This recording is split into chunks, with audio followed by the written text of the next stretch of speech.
E aí, professor, você já revisou a sua lição? Ainda não? Então, revisa aí.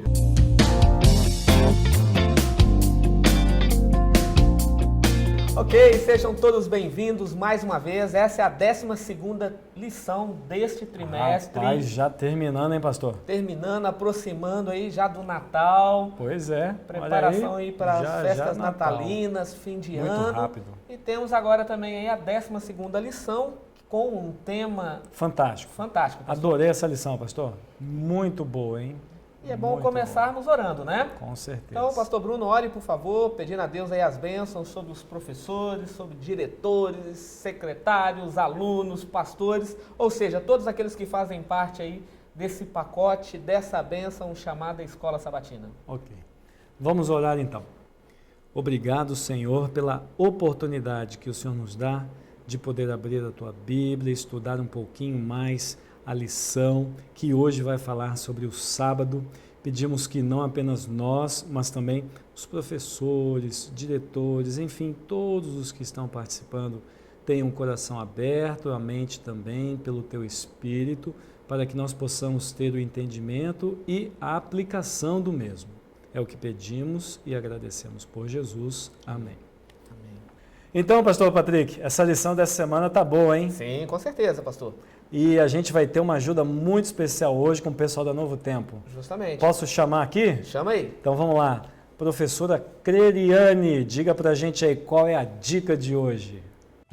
Na nossa busca pelo engajamento, envolvimento e a participação dos alunos, a nossa dica para você hoje, professor, é de que você proponha temas relacionados ao estudo da lição da semana para discussão em classe. Sabe por quê? Porque isso te ajuda a não ficar muito concentrado em perguntas com respostas do tipo sim ou não. Daí você fica falando expositivamente muito tempo, os alunos só ouvindo, e não é esse o propósito da Escola Sabatina. Então, lance um debate, traga um tema curioso e dê ali, quem sabe, uns 5 minutos para que em duplas os alunos conversem sobre aquilo e daí você retoma o assunto, faz o seu fechamento, porque isso precisa ser feito com um objetivo e não se esqueça nunca que você não pode perder o foco, o tema central da lição. Ok, professora, muito obrigado. Novamente eu repito aí para você que é professor, diretor, anote essa dica, discuta aí na sua classe de professores, quem sabe também com os alunos na classe, é de extrema importância.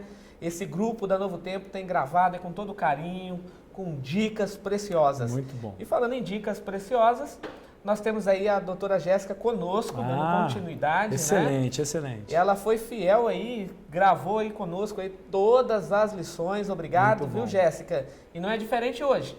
E como ela é uma profissional cristã, uma educadora da área cristã, eu me sinto à vontade em fazer uma pergunta para ela. Sim. Jéssica, hoje os alunos, eles são bombardeados com informações que estão fora do plano de Deus. Evolucionismo, né? Ateísmo. Como que um professor pode trabalhar com um aluno num campo tão divergente? O Brasil é um país laico, ou seja, não toma partido por nenhuma religião. Por isso, garante ao cidadão o direito à liberdade e ao culto da expressão religiosa. Tal garantia da lei torna-se necessária devido à diversidade de religiões que existem em nosso país, embora a grande maioria da população se autodetermine cristã. O Estado não toma mais partido de uma única religião. A escola pública, estando sob esse domínio do Estado, deve acolher pessoas de diferentes crenças. Eis o desafio, tornar a escola um espaço acolhedor para as diversas pessoas, respeitando suas crenças, seus valores, hábitos e costumes. Através do diálogo pacífico, imparcial e não preconceituoso. É um fenômeno do nosso tempo, que traz para o campo da educação uma série de questionamentos e desafios. O que diz respeito às práticas educativas, a fim de se adequar às recentes demandas por uma escola mais democrática, solidária e inclusiva. Na atualidade, a Igreja tem sido bombardeada por valores que não condizem com os ensinamentos cristãos. Assim, a escola cristã são essenciais para manter esses valores. Ok, obrigado, doutora Jéssica. Pastor Bruno, a lição desse trimestre, a lição 12ª. Eu confesso para você que estudar sobre o sábado é muito gostoso. E eu também tive a seguinte impressão, pastor. A gente estudou e teve aquele gostinho de quero mais. Verdade. Porque é muito rico. Justamente. Muito rico as informações, impressionante. E o verso para memorizar dessa semana, pastor, é um verso que muitas vezes é tirado do seu contexto. Ele tem muito caldo aí, hein, pastor? Justamente. Eu Dá digo pra para explorar, você hein? que eu faria aqui uma semana de oração Só com esse verso? tranquilamente, só com esse verso aqui. Porque eu encontrei nele, pastor, e aí fica para você, querido professor, 3 dicas de ouro. Só no verso para Só um memorizar. verso para memorizar. Vamos lá então. Vamos lá então? Vamos lê-lo primeiro, né? E acrescentou: o sábado foi estabelecido por causa do homem, e não o homem por causa do sábado, de sorte que o Filho do Homem é Senhor também do sábado. É muita informação, né? Justamente. A primeira informação, pastor Bruno, o sábado ele foi estabelecido por causa do homem. O que nós aprendemos aqui como a primeira informação do texto? Que o sábado ele foi criado por Deus com o objetivo de atender o homem em 2 áreas: físicas e espiritual. Física e espiritual. Deus ele cria o sábado para restaurar no homem o físico e o espiritual. Quando a gente lê em Gênesis que Deus descansou no sábado, o nosso subconsciente nos engana. Justamente. A gente acha que o sábado foi para Deus descansar. E aí quando você lê esse verso, né? Não, o sábado foi feito por causa do homem. Justamente. E aí vem a pergunta que o professor pode explorar também na sua sala. Por que Deus descansa? Exatamente o ponto que o pastor Patrick está falando aí. Para que o homem possa seguir o exemplo do descanso físico, mental, espiritual. Então Deus te dá uma ordem, ó, 6 dias trabalharás e no 7º descansarás. Ou seja, em 6 dias coloca a sua vida em ordem, como Deus fez. Em 6 dias ele colocou tudo em ordem, né? E no 7º ele descansou. Está aqui o exemplo. Então 6 dias, coloque a sua vida em ordem, mas o 7º é para descansar. Um tempo específico. Um tempo específico. A segunda questão, que o sábado ele não é um mandamento judaico. Ué? Ele não foi criado para os judeus apenas. Então, como é que é, pastor? Porque quando Deus cria o sábado, existia apenas Adão e Eva. Não tinha adventista, não tinha nenhuma linhagem ali, ok? Não tinha nenhuma tribo, não tinha nada. Era Adão e Eva. E são os representantes, então, do planeta Terra. Da humanidade. Da humanidade. Então, o sábado ele não é um presente judaico. É um presente de Deus para os primeiros seres criados nessa terra. Então, ele se estende a todos os tempos, a todos os povos, a todas as nações, a todas as línguas. Então, professor, pastor Patrick acabou de falar, o sábado ele não serve para o homem em determinadas classes, ele serve para todos os homens. Justamente, a palavra grega ali é antropós, um homem no sentido geral, né? Ok. E por fim... Qual que é o terceiro ponto? O terceiro ponto, então, o primeiro, o sábado foi estabelecido por causa do homem. O segundo mandamento para todos. Todo homem. Okay? Todo e o terceiro, Jesus é o Senhor do sábado. Ele que criou o sábado é dele. Quando você lê João capítulo 1, tudo foi criado por ele e para ele. Autoria, Jesus. A autoria é Jesus Cristo. Então, em momento algum aqui também, em momento algum você encontra Cristo desvalorizando o sábado, Cristo cancelando o sábado usando esse verso aqui. Sim. Ok? Então, nós encontramos aí 3 informações de extrema importância só com o verso para memorizar. Aí, professor, já começou com 3 dicas boas aí, só no verso, hein? Justamente, pastor Bruno. E aí, pastor, já criando aí, então a ponte um link com a lição de domingo, né? O tempo para admirar. O que você diria aí? O que o professor pode explorar aí? Muito bem. Essa parte aqui da lição eu achei fantástica, porque o sábado ele se relaciona com algo abstrato, que é o tempo, né?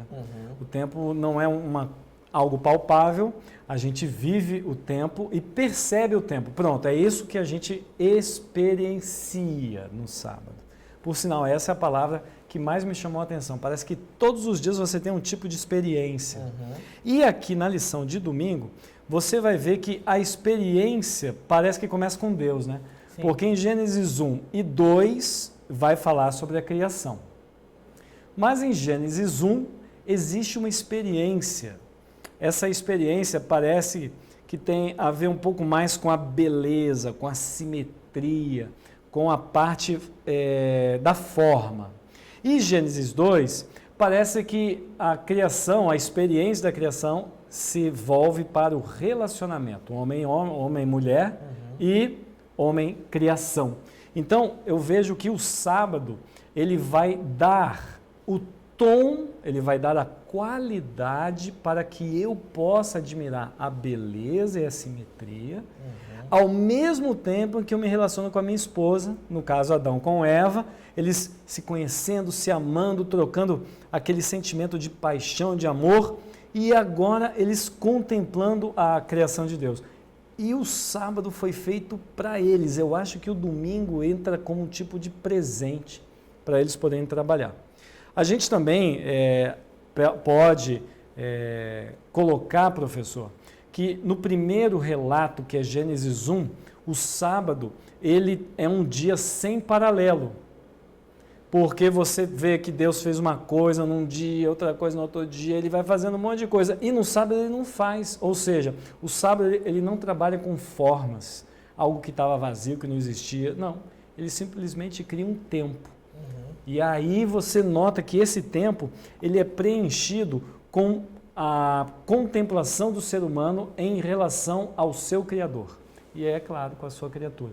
Então eu acho que na lição de domingo, o professor ele pode explorar essas diferenças com o relato de Gênesis 1 e 2. E o interessante, pastor, que você percebe que Deus ele começa da desordem para a ordem é bom, desordem para a ordem é bom, desordem para a ordem não tinha luz, houve luz, a terra estava sem forma, ele traz forma, era inanimada, ele anima, estava escuro, era incolor, veio a luz. ele traz cor. Você percebe que ele vai fazendo tudo bom, bom. Quando ele chega no sexto dia, ele diz, é muito bom.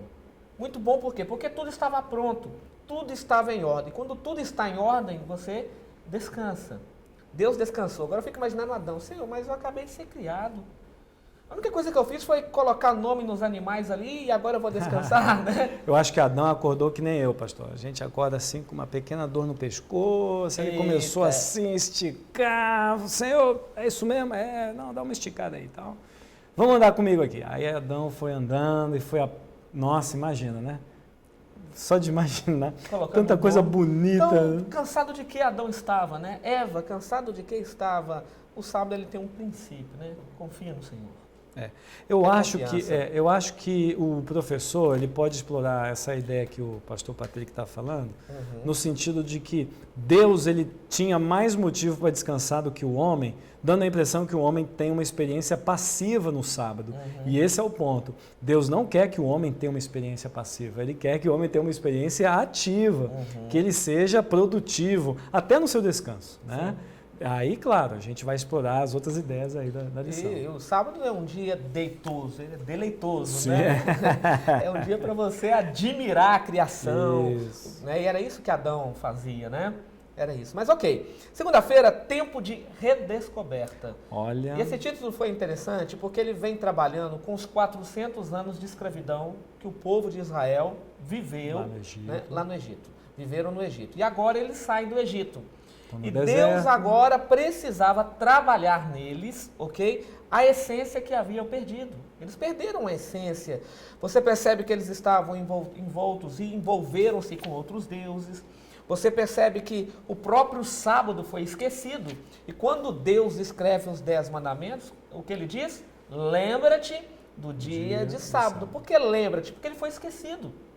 Ele foi abandonado. O povo, como escravo no Egito, abandonaram, esqueceram. Então, quando ele escreve os 10 mandamentos, ele diz, lembra-te do dia de sábado. Eu estava folheando aqui minha lição, enquanto você falava do povo no deserto, eu me lembrei de uma citação de Ellen White, eu pensei que estava na quinta-feira, está na sexta-feira. Sim. E aqui Ellen White, ela fala uma coisa que eu achei muito legal. Na parte de sexta-feira tem um parágrafo que começa assim: nenhuma outra instituição, achou? Dada aos judeus, tendia a distingui-los tão completamente das nações vizinhas como o sábado. Era intenção do Senhor que a sua observância os designasse como seus adoradores. Então, pastor, no Egito eles eram mais politeístas, né, que eles estavam perdidos, eles eram escravos, né? E agora sim, no deserto, Deus começa a moldar os verdadeiros adoradores. Justamente. E o sábado entra aí na história do maná de maneira fantástica, né? Que o professor pode explorar assim com muita maestria. E era Deus reconquistando no povo a confiança nele, né? Exatamente. Deus precisava. Então, por isso aí o título, o tempo de redescoberta. E Deus disse, olha, eu estou cuidando de vocês. 6 dias vocês podem lá, podem colher tranquilamente, não vai faltar, mas não deixa também para outro dia. Não deixa para outro dia, que vai Porque mofar, vai azedar. vai dar bicho, vai ter problemas aí. Isso. E aí alguns ainda foram teimosos, né? Levaram a mais e você sabe bem o resultado, mas na sexta-feira o maná caía em dobro. E o que é interessante é que no sábado não mofava, não tinha bicho, não tinha problema nenhum. Aqui, pastor, eu acho legal, porque nesse período de pandemia a gente também está provando desse maná, né? Muita gente já está indo à igreja porque acredita que não vai mofar, né? A gente não teve até agora nenhum relato na nossa associação de alguém que pegou Covid dentro da igreja. Eu saiba também. Também não. Existem irmãos que pegaram Covid, né? Nós, inclusive, pegamos Covid.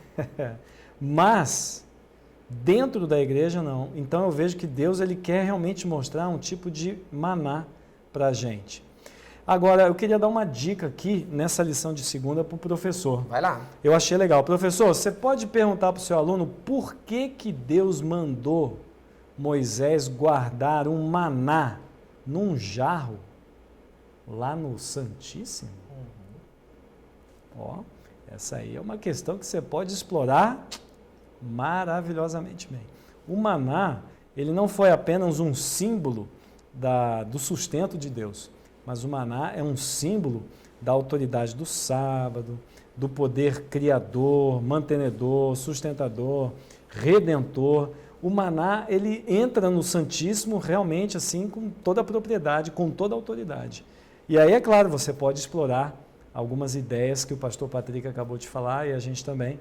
E eu acho que essa ideia é legal de você trabalhar ali com os seus alunos. Um outro texto, professor, que você pode utilizar é Ezequiel, capítulo 20, o verso 12 e o verso 20. Lá apresenta o sábado como um sinal. O sábado não é apresentado como um selo. O sábado é apresentado como um sinal. E a palavra sinal no hebraico é traduzido como porta-bandeira. O sábado é uma bandeira que eu seguro em meio grande conflito. Tipo uma identidade. Justamente, né? Dizendo de que lado eu estou no grande conflito. Então, quando eu seguro a bandeira do sábado, legal. O sinal, eu estou dizendo, Senhor, eu estou do teu lado. Eu sou desse time aqui. Eu sou desse time aqui. Legal, então, legal. Podemos explorar essa questão também aí. Pastor, terça-feira, tempo também para descobrir prioridades, né? O que Deus ele esperava do seu povo. Essa é a mensagem central do livro do profeta Isaías, capítulo 58. E pastor, falando do profeta Isaías, pastor, trimestre que vem, vamos 3 meses aí estudar sobre o profeta Isaías. E vem coisa boa aí no Revisa aí, hein? Isaías é considerado o evangelho do Antigo Testamento, né, pastor? Justamente. E a lição de terça, pastor, é um perfume. É um perfume, é uma coisa maravilhosa. Porque na realidade, ele apresenta ao povo de Israel como eles agiam durante a semana, como eles mudavam de roupa no sábado, né? Durante a semana, eles eram injustos, opressores, balança enganosa, faziam tudo de errado, mas no sábado vestia aquela roupa de santidade, estavam no templo, oferecendo sacrifício, né? Pronto, hoje eu sou o chefe espiritual, hoje eu estou mostrando que eu sou um cristão, né? Até o parágrafo seguinte, a pergunta fala exatamente isso, né? Eles estavam apenas fingindo um comportamento. Hipocrisia, né? Eles eram atores, né? Justamente, a palavra hipocrisia justamente vem daí, né? Atores, né? Pastor, eu acho que na lição de terça-feira a gente pode colocar algumas características que o professor pode trabalhar. Por exemplo, qual é a relevância de Deus em relação à importância do sábado? E aí você pode explorar Isaías 58, que para mim é uma das passagens tão lindas da Bíblia, tão lindas, que quando a gente faz os cultos na comunidade judaico-adventista, todo culto, pastor, na liturgia, tem os versos 13 e 14. de Isaías 58. Eu leio isso aqui, eu fico emocionado. Então está até aqui, né? Essa parte aqui, o segundo parágrafo após a pergunta, Isaías 13, 14. E aí a lição ela vai tentar relacionar que a importância do sábado está diretamente relacionada com a relevância de Deus para a minha vida. E aí sim, aí o professor ele pode trabalhar com o aluno. E aí? Qual a importância de Deus? E aí, professor, dependendo da resposta do seu aluno, você pode jogar. Bom, então se Deus é importante para você, aí você joga a pergunta. E o sábado, o que você tem feito dele? Como é que você tem vivido esse dia maravilhoso que é de Deus? Isso aí, pastor. E outro detalhe, e aí você entra também agora com aquilo que Deus espera do seu povo. Como assim, pastor? Ele vem orientando ali o que ele não espera. Todas as coisas negativas que o povo de Israel tinham realizado. E Deus não aprovava. E Deus não aprovava. Agora ele fala o que Deus espera, o que Deus esperava do seu povo. E ele fala do verdadeiro jejum. Legal. Agora, sabe o que é interessante, professor, e você pode trabalhar isso também na sua classe? Jejum não é barganha. Existem pessoas, eu vou jejuar para que Deus me abençoe. Eu vou jejuar para ganhar um carro. O jejum não é um negócio. O jejum não é uma negociação. O jejum, ele tem vários. Por exemplo, você tem o jejum de carne. Daniel capítulo 10. Daniel no capítulo 10 se absteve de comer carne, de comer manjares, que aí a palavra para açúcar, para doces, né? Então ele se absteve disso, para que ele pudesse ter um entendimento melhor da profecia que ele não entendia. Então ele se absteve disso. Ellen G. White diz que devemos também, nos últimos momentos, jejuar de coisas nocivas ao organismo. Aí ela fala do vinagre, ela fala do álcool, né? Ela fala do café, ela vem listando ali vários alimentos que são maléficos ao nosso organismo. Então ela diz, é necessário fazer um jejum disso, né? Se abster de comer tais coisas. Mas, Isaías capítulo 58, Deus fala do verdadeiro jejum, que é atender a necessidade do próximo, empatia, né? Não é necessariamente física, mas talvez envolva física, mas é a mais psicológica, de relacionamento, justamente, de empatia. Né? E aqui, pastor, foi bom você ter falado do jejum, eu fiz a minha anotação aqui também. Sim. O jejum, em Isaías 58, você vai explorar, por exemplo, os versos 6 a 7, e você pode fazer um paralelo com o verso 13. É muito legal, viu, professor? Então, os versos 6 e 7, você pode fazer um paralelo com 13. Tá bom? Então, essa aqui é uma dica aí, porque o jejum, aquele do 6 e 7, ele vai falando sobre essas pessoas, como você vai tratar as pessoas. Justamente. E depois, no verso 13, vai falar como você vai tratar o sábado. E aí parece que casa, né? O que você faz no sábado pelo próximo, né? É tudo, assim, um encaixe fantástico. E falando nisso, pastor, quando nós olhamos para a quarta-feira, o tempo para encontrar o equilíbrio, nós encontramos uns detalhes interessantes. Quando o povo de Israel saíram da Babilônia, eles criaram a sinagoga. E ao criar a sinagoga, criaram ali os nomikós, os doutores da lei, os intérpretes da lei, os escribas, né? Okay. E para uma sinagoga funcionar, precisava de 10 doutores. A sinagoga funcionaria com 10 doutores. Que é o número mínimo. Que é o número mínimo. Então teria que ter pelo menos 10 pessoas. 10 doutores, ok? Para que alguém pudesse. E durante a semana funcionava como escola. Mas no sábado era então o momento de estudar a Torá, o Pentateuco, né, o rolo das Escrituras, aí vem Paraxá, né, que são porções, né? Estou aprendendo aí, viu, pastor? Tá no caminho. Estou no caminho aí, né? Então eles iam aprendendo. Só que este grupo da sinagoga, que eram divididos em dois, você tinha o Chamaim e você tinha o Hilel. E esses dois grupos criaram muitas leis para proteger a lei de Deus. Só para guardar o sábado, eles criaram 1.521 leis. Os próprios judeus aqui, professor, você pode também colocar essa dica do pastor Patrick, eles chamam isso de cerca. Eles estão cercando o sábado para que nós, seres humanos, ou no caso os judeus, né, eles não sejam desobedientes. Justamente. E interessante que essa cerca, ela tornou-se mais importante do que os 10 mandamentos. Eu acho que essa parte da lição de quarta é a que me chamou a atenção. Ó. Eu coloquei aqui que a metodologia, às vezes, é mais importante que o objetivo. Então, às vezes, a gente vê assim, algumas pessoas dando muita ênfase em determinados tipos de liturgia ou ritos dentro da igreja, e a gente se esquece que essa liturgia e rito, ela tem o objetivo de levar o adorador para mais perto de Deus. Justamente. Aí, eventualmente, muda uma coisinha aqui, muda uma coisinha ali, você viaja, né, de uma cidade para outra, uma liturgia um pouquinho diferente e tal. E aí a pessoa começa a questionar se aquilo é aceito por Deus ou não. Olha que coisa interessante.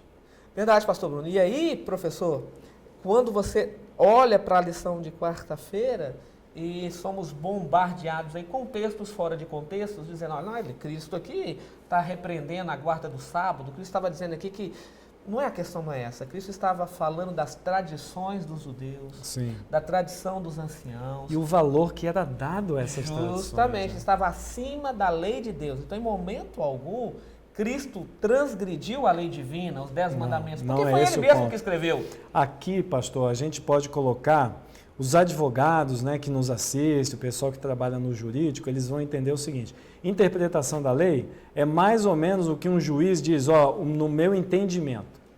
O entendimento da lei, a interpretação da lei. E o que o pastor Patrick está tentando enfatizar é que Cristo ele não perdeu o objetivo de foco, mas o entendimento de Cristo com relação a essas tradições era bem diferente. Justamente. E aí, já jogando para quinta-feira, pastor Bruno, porque tem um link aí com a sinagoga, né? Eu falei da Sim. sinagoga na quarta-feira, Sim. mas tem um link com a lição de sábado e com a lição de quinta. As três aí estão bem linkadas, Estão né? muito boas. Tem o verso para memorizar, aí você entra aqui na quarta-feira e quinta-feira também. Por que eu estou dizendo que tem esse link? Tempo para a comunidade. Nós percebemos que Cristo utilizou-se da sinagoga, os discípulos usaram a sinagoga, Apóstolo Paulo. o apóstolo Paulo, e você encontra Muito, outros, né? Por sinal, na pergunta 5 é apóstolo Paulo na veia aqui. Justamente, né? Tudo aqui, falando todos aí os a respeito contextos. da sinagoga. Então, a sinagoga, também as praças, né? Sim. O templo ainda quando funcionava, o seu pátio foi utilizado pelo próprio Cristo, né? Para ensinar aí a respeito da lei, para ensinar o amor. Cristo utilizou-se disso. Mas você percebe que logo após a morte de Cristo, o que se fazia na sinagoga, né? Aí você encontra Paulo falando sobre a ressurreição de Cristo, a segunda vinda de Cristo, Sim. falando do Messias. As né? profecias messiânicas, né? Justamente, então você encontra. E Paulo é muito claro, assim como os discípulos e como o próprio Cristo. Havia o dia correto para isso. E aqui, pastor, eu acho que essa parte, na pergunta, né, ela coloca algumas passagens do livro de Atos, não apenas Paulo falando de Cristo, mas os autores da lição, eles tentando mostrar o preço que nós pagamos por mostrar Cristo. Sim. Então você vê Paulo em Corinto, o pessoal contratou, o pessoal malandro ali, o pessoal meio, né, meio malvadão ali, para tumultuar, atrapalhar, assaltar a casa de Jason. Então, apesar de serem amedrontados, Paulo e os discípulos, eles foram fiéis, tentando mostrar para as pessoas o valor de Cristo na vida deles. E aqui é a dica que eu queria deixar para o professor. Justamente. Professor, você pode trabalhar aqui, ó. O que tem mais valor? Uma boa pregação ou a pregação com testemunho? A lição vai explorar esse assunto aqui também. Justamente. Amigos, o dia estabelecido aqui, o sábado, ok? Era um dia que o Cristo usou, Paulo usou, os discípulos também usaram. Que lição fantástica. Fantástica. Super abençoada. Muito bom. E aí nós não poderíamos terminar sem deixar aquela dica de ouro para o professor, né? para que ele possa cobrar aí, né? Porque eu estudo a minha lição. E você?